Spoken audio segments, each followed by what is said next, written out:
The first sound he heard was the scrape of iron against stone. It didn't belong in the desert night. Not coyotes, not wind, not the creak of a corral gate.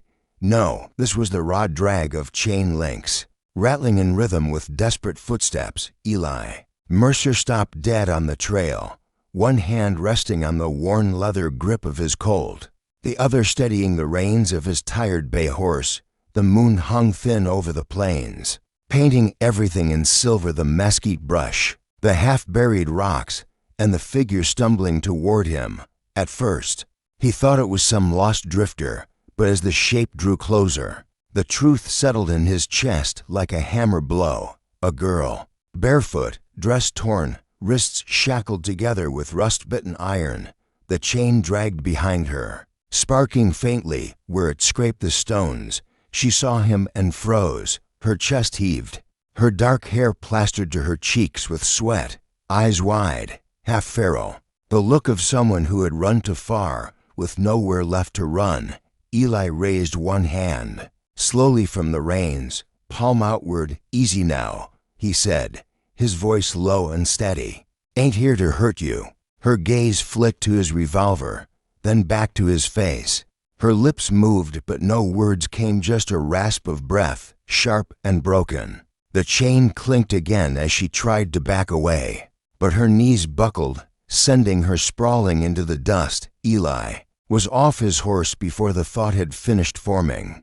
Boots crunching gravel, he crouched beside her, careful to keep his movements slow. Up close, he could see the raw red skin where the shackles had rubbed her wrists raw, the bruises spreading across her arms, the hunger carved into her face. "You've been running a while," he muttered. He reached for the chain, but she flinched, curling around her bound hands like a beaten animal.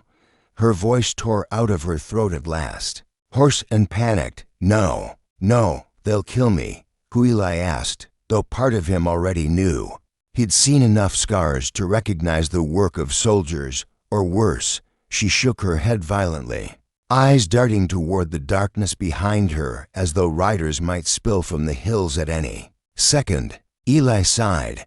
He wasn't a man who went looking for trouble. 40 miles of dust behind him, a nameless town still to days ahead, and his bones aching like rusted hinges. The smart thing was to leave her, ride on, pretend the desert had no voices in the night. But as he watched her tremble in the dirt, every scar on her body a story she hadn't chosen, he felt that old ache stir, the one he'd buried with the men he'd failed to save years ago. In the war, hell, he muttered under his breath. He drew his knife from his belt, the steel catching pale moonlight. Her eyes widened. "No, not for you," he said. With one quick strike, he wedged the blade between the links and twisted. The iron shrieked, then gave way. The chain clattered into the dirt. For a moment, she didn't move. Then, slowly, her hands lifted, free for the first time in God knew how long. Her fingers trembled as she touched her own skin like she couldn't believe it. A sob wrenched from her chest. Eli sheathed his knife and stood. "Come on." "Can't stay here." She blinked up at him. "Why? Why help me?" He adjusted his hat, eyes narrowing toward the empty horizon. "Because leaving you out here would haunt me worse than keeping you alive." He offered a hand. After a heartbeat's hesitation, she took it. Her grip was weak, but fierce with desperation. He hoisted her onto his horse first, then swung into the saddle behind her. She was light, bones more than flesh. He could feel the tremor in her frame through his coat as they rode back toward his camp. The fire was nothing but embers when they arrived. Eli lifted her down, set her gently near the coals, and handed her a tin cup of water. She drank like a creature starved for more than food, water spilling down her chin as she gasped between gulps. "Name's Eli," he said quietly. "Eli Mercer." She lowered the cup, breath shuddering. "Maria," she whispered. The name carried an accent, soft but edged with pain. He gave a single nod. "All right, Maria, rest now. We'll figure the rest in the morning." But there was no rest for Eli. He sat by the dying fire, watching the girl's thin shoulders shake with silent sobs, until exhaustion pulled her into uneasy sleep. His rifle lay across his knees, his eyes never leaving the horizon, because he knew what the chain meant. No outlaw carried shackles on their captives. Only one kind of men used iron like that: Federal soldiers or those working with them. And if she had run from their hands, then their hands would come looking. Sure enough, as dawn broke over the barren hills, the first echo of hoofbeats rolled across the land, dozens of them, steady and sure. Eli rose slowly, eyes narrowing at the dust rising on the horizon. By the time the sun cleared the ridge, a column of bluecoats rode into view, Federal soldiers. Their flags caught the morning light, their rifles slung across shoulders. Faces grim with authority, Maria stirred, panic flashing in her eyes as she clutched the blanket tighter. "They've come," she whispered. Eli placed a hand on his Colt, jaw set. The weary cowboy had made his choice the night before, and now the price for it thundered toward his porch. The soldiers didn't bother with greetings. Their captain reined forward, dust ghosting from his stallion's hooves, the brass on his jacket gleaming in the young sun. He was clean-shaven, sharp-eyed, the kind of man who could bark a man into the grave without firing a shot. "Eli Mercer," he called, his voice rolling across the yard like a whip crack. "You've got property that belongs to the United States Army." Property. The word made Maria flinch as though struck. Ellie's jaw tightened. He shifted his weight just enough to let his hand hover near the worn grip of his Colt. "She ain't property," Eli said evenly. "She's flesh and blood." The captain's mouth twisted. "She's an escaped prisoner, scheduled for transport east. Hand her over, and we'll forget we saw you harboring her." Eli didn't move. Behind him, he could hear Maria's breathing quicken, shallow and rapid. Like a rabbit pressed to ground, one of the younger soldiers spat into the dirt. "String her up and be done with it," he muttered. Others chuckled low in their throats. Boots shifting, rifles angled lazily but ready. Ellie's campfire crackled faintly, the only sound between heartbeats. He knew how this game went. Once they stepped off their horses, blood would soak the earth. "Captain," Eli said, his voice low and measured. "Last I checked, the law didn't chain up young women like cattle." The officer's eyes narrowed. "The law doesn't concern you, Mercer. You've no stake in this girl." Ellie's fingers twitched near the revolver. "I got stake enough to not let her be dragged off screaming." A silence fell like a blade. Horses stamped nervously. Leather creaked. The captain's jaw flexed. Then he lifted one gloved hand. Half the column dismounted, boots crunching in unison on Ellie's dry yard. Maria whimpered. Eli turned slightly, just enough to catch her eyes. They were wide, desperate, dark as storm clouds. "Get inside," he murmured. She shook her head violently, clutching the blanket like a shield. "If I go, they'll burn your home," she whispered. Eli didn't answer. His mind split down to roads, one that ended with surrender, one with a firefight, both painted with blood. The captain stepped closer. "Final chance, Mercer. Hand her over." Ellie's breath came slow.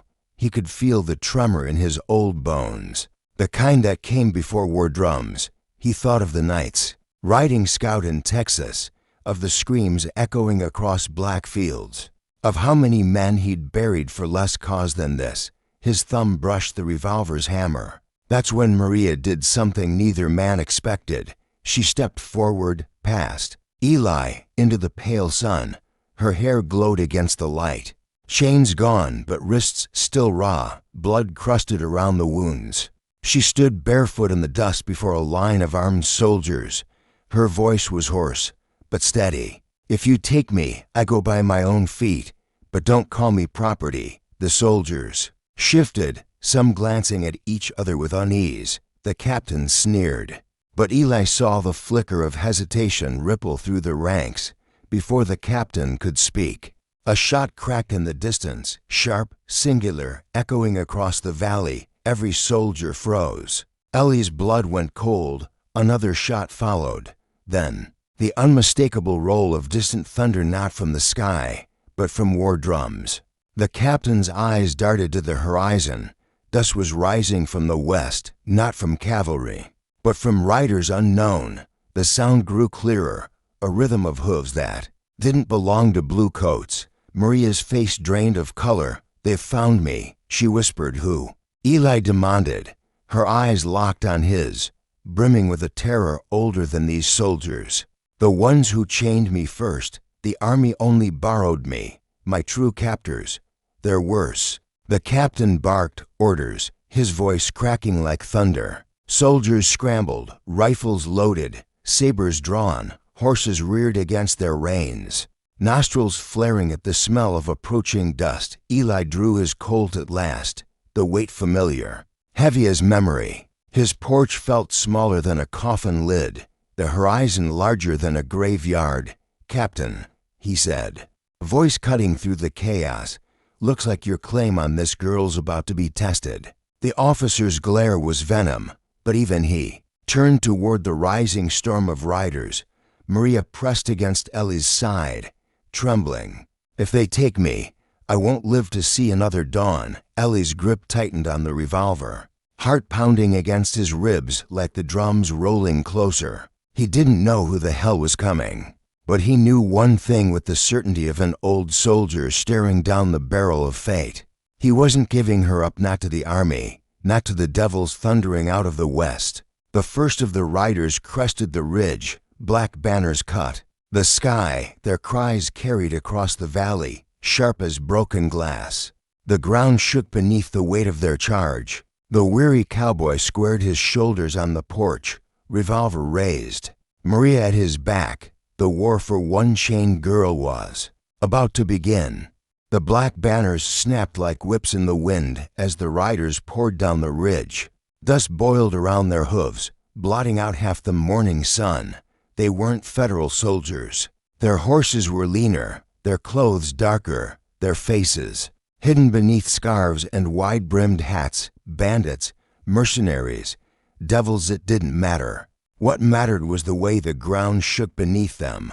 The army line shifted nervously. Rifles clicked, sabers hissed from scabbards. The captain barked orders. But even he couldn't disguise the tremor in his voice. He hadn't planned for this, no one had. Maria clutched Ellie's sleeve, her breath sharp. "They'll kill everyone. They don't parley, they don't trade, they take." Eli kept his eyes on the riders.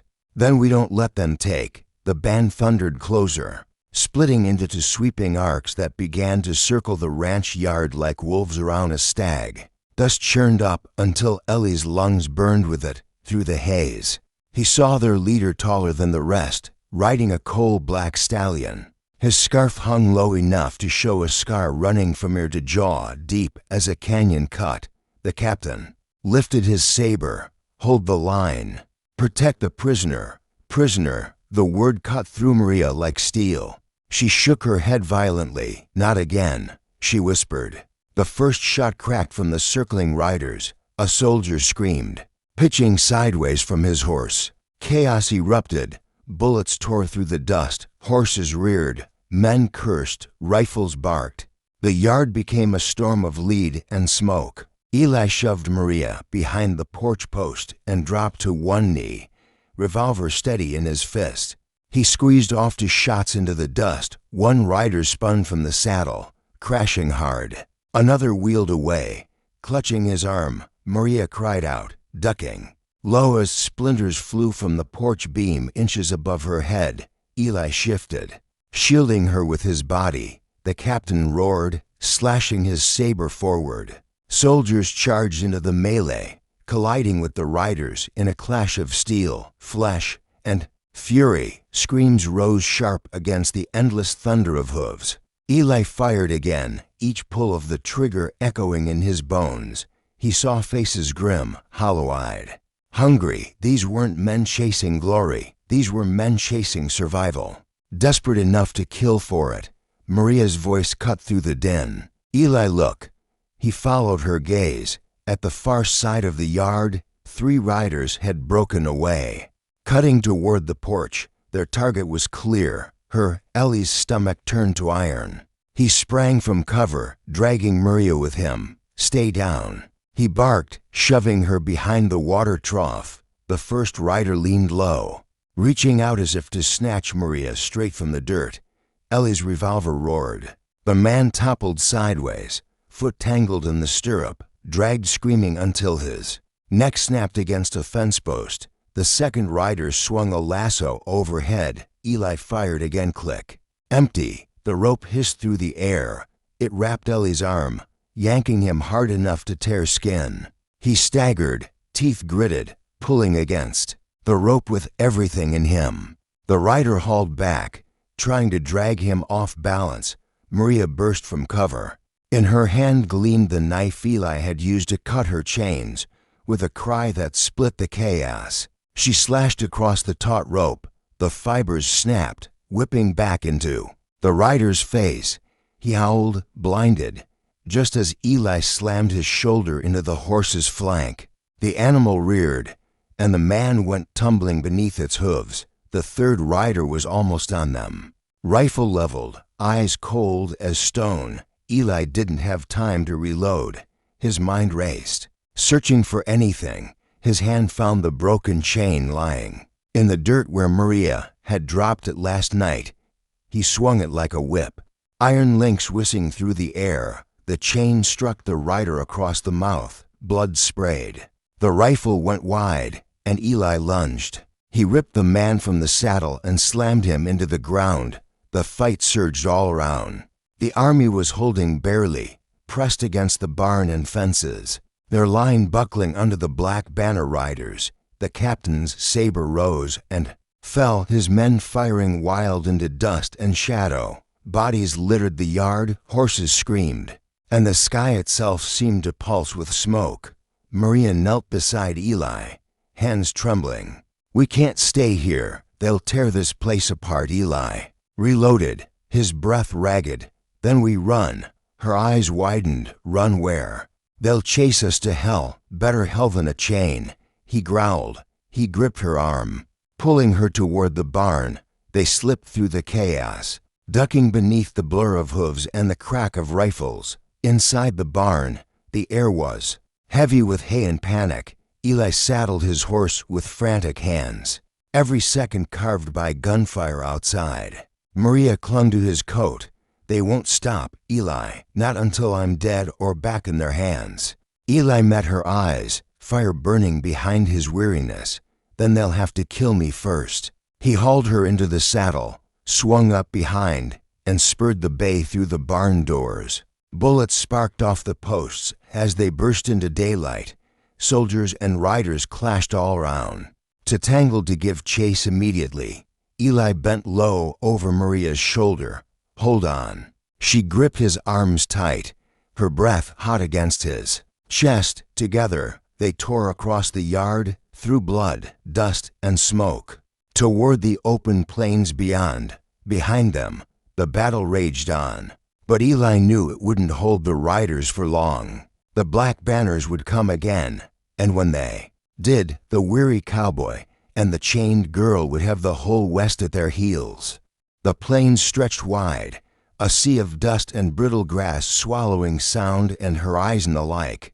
Eli urged the bay forward, every muscle in the horse trembling beneath him. Maria clung to his coat, her breath hot against his chest, her eyes darting back to the smoke and gunfire dwindling behind them. They had escaped for now. The wind carried the faint thunder of hooves behind them. Not the soldiers, not yet, but the black banner riders would not stay tangled in battle forever. Eli scanned the horizon. To the south, badlands broken by gullies and stone spires. To the north, endless prairie. East held the river too wide, too shallow, too exposed. West, the mountains, only one choice. He veered north, spurring hard. Dust stung his eyes. Sweat soaked his collar. Maria spoke at last, voice trembling. "They'll hunt us. They always hunt." Eli didn't look at her. "Then we make it hard to follow." The horse slowed only when its chest heaved like bellows, foam flecking its lips. Eli slid down, pulling Maria with him. They stumbled into the shade of a rock outcrop, both gasping. For the first time since dawn, silence pressed close, only the creak of saddle leather, the distant cry of a hawk.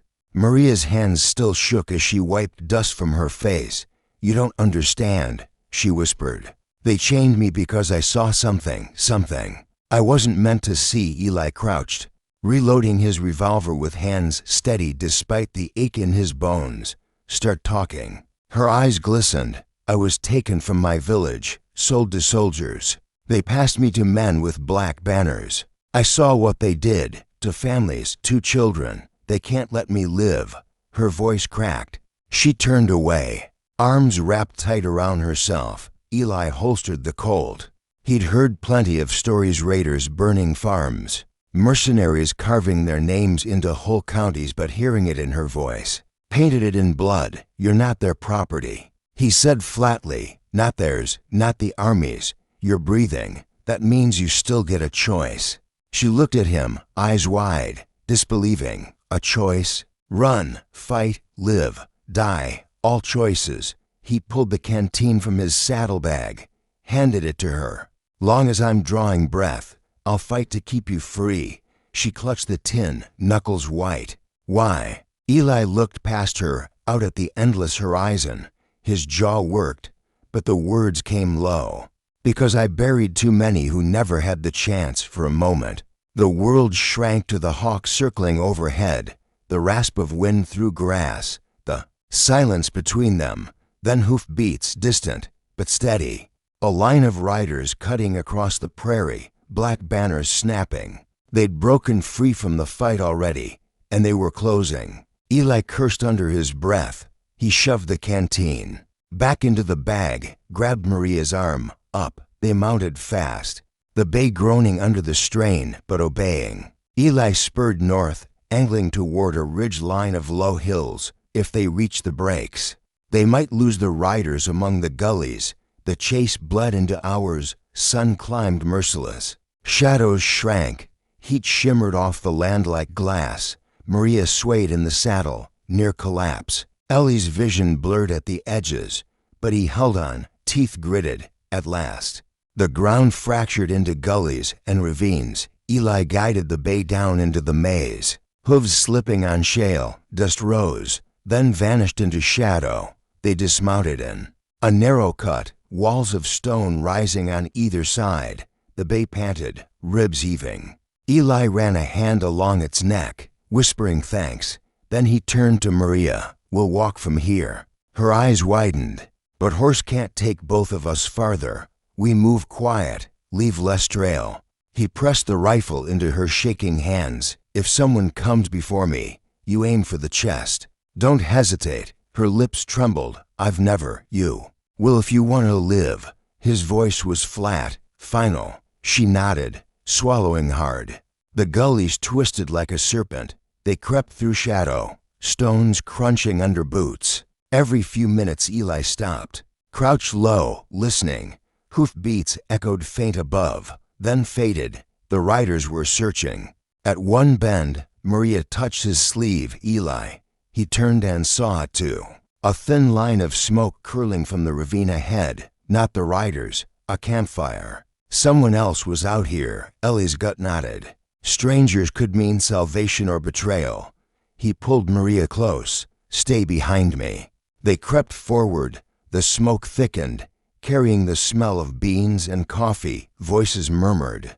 "To men, maybe 3. Ellie's hand hovered over his Colt. Through the brush, the fire glowed. 3 figures hunched around it. Not soldiers, not black banner riders. Drifters. Their horses were tethered nearby, rifles leaning against a rock. One of the men looked up, eyes catching the light. He froze. Then his hand darted toward the rifle. Eli stepped into the open, revolver raised. "Don't." The drifters stiffened. Silence crashed over the ravine, broken only by the pop of firewood. Maria clutched the rifle to her chest, eyes wide. Ellie's voice was low, hard as stone. "We're just passing through. But if you think of calling those riders, you'll be dead before you open your mouth." The tallest drifter slowly raised his hands. His voice came careful. "You've got trouble behind you, Cowboy. We saw the banners." Ellie's jaw tightened. "Then you know enough to stay out of our way." The fire cracked.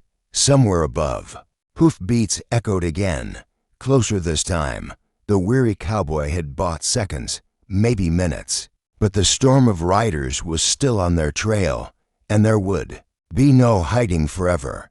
The hoofbeats rolled closer, echoing down the ravine like war drums. The drifters froze, eyes flicking from Ellie's revolver to Maria's pale face to the black smoke. Still rising on the horizon, the tallest one licked his lips. "If those riders find you here, they'll kill us all." Ellie's voice was iron.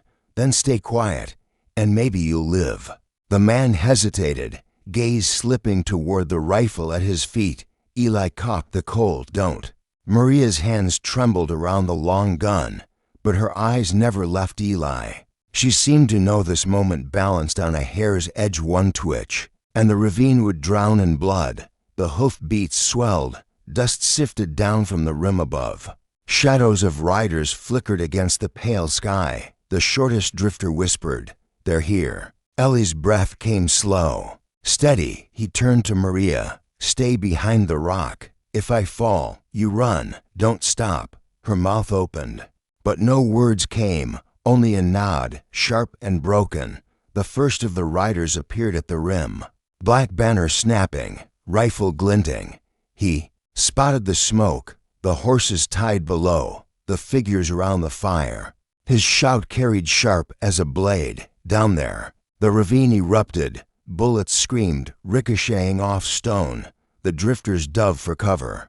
Eli fired twice, dropping the scout before he could aim again. Dust exploded where shots slammed into the ground. "Move," Eli barked. He shoved Maria deeper into the cut, ducking behind jagged stone. The drifters scrambled with them, fear stripping away any thought of betrayal. More riders poured along the rim, shadows swarming like vultures, to slid down the slope, rifles barking. Eli dropped one, but the other kept coming, teeth bared, bayonet flashing. The man lunged. Eli caught his wrist, steel grinding inches from his throat. The smell of sweat, blood, and dust crushed him close. With a guttural roar, Eli slammed the barrel of his Colt into the raider's temple. Bone cracked. The man crumpled, but more were coming. Maria leveled the rifle with shaking arms. A rider dropped into the ravine, charging straight for her. She fired. The blast deafened the gorge. The man pitched forward, dead before he hit the dust. The recoil threw her back, shoulders bruised, but her eyes stayed locked wide. Eli dragged her up. "Good girl, again if you have to." The drifters finally found their courage. Shots barked from their side, clipping riders at the rim.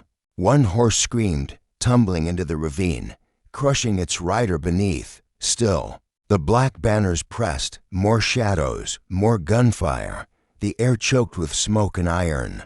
Then silence. It wasn't victory. It was a pause. A voice cut down from the rim, deep and jagged as broken rock. "Mercer." Eli stiffened. He knew that voice. Years peeled away in an instant, back to fields of war, to nights of blood and screaming. The scarred man on the black stallion leaned forward in the saddle, eyes catching the morning sun. "You should've stayed buried." The man called, "You know this isn't your fight.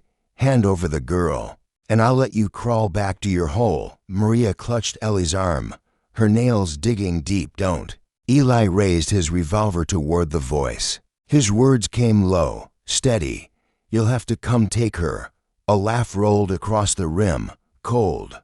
"Certain, so be it." The riders surged again, pouring down both sides of the ravine. Gunfire lit the shadows. The ground shook beneath the charge. Eli fired until the Colt clicked empty. Then he swung the broken chain again, the iron links singing through dust and blood. Maria reloaded clumsily, teeth gritted, firing into the onslaught. The drifters fought like cornered dogs, every shot a prayer. The scarred leader watched from above, calm amid the chaos, as though he already owned the ending. His stallion pawed the rim, black mane wild. Against the sky, Eli fought until his arms burned, until every heartbeat was a hammer against his ribs. Maria's scream rang in his ear as another rider fell. Then silence again. Not victory, not defeat. Just silence, sharp and waiting. The riders pulled back, circling like wolves, leaving bodies sprawled in dust from the rim. The scarred man raised his hand. His voice carried like a verdict. This isn't over. We'll ride the plains. We'll smoke you out. The girl is mine, Mercer, sooner or later. She's mine. Then he wheeled his stallion and vanished into the rising sun. The others followed. Black banners streaming like crows into the sky. The ravine stank of blood and powder. Eli leaned against the stone, chest heaving, revolver empty. Maria crouched. Beside him, her hands streaked red, her face pale but fierce. The drifters said nothing. One lit a cigarette with shaking hands. Another muttered a prayer. Maria whispered, voice raw, "They'll never stop." Eli looked at her, the weariness in his eyes deeper than the shadows of the canyon. He holstered the empty Colt, straightened slow, and pulled her to her feet. Then neither do we. The weary cowboy and the chained girl stood amid dust and silence. The west stretched, endless before them. Behind, death still lingered. Ahead, more waited. But for this moment, under the blood-colored sky, they still breathed free.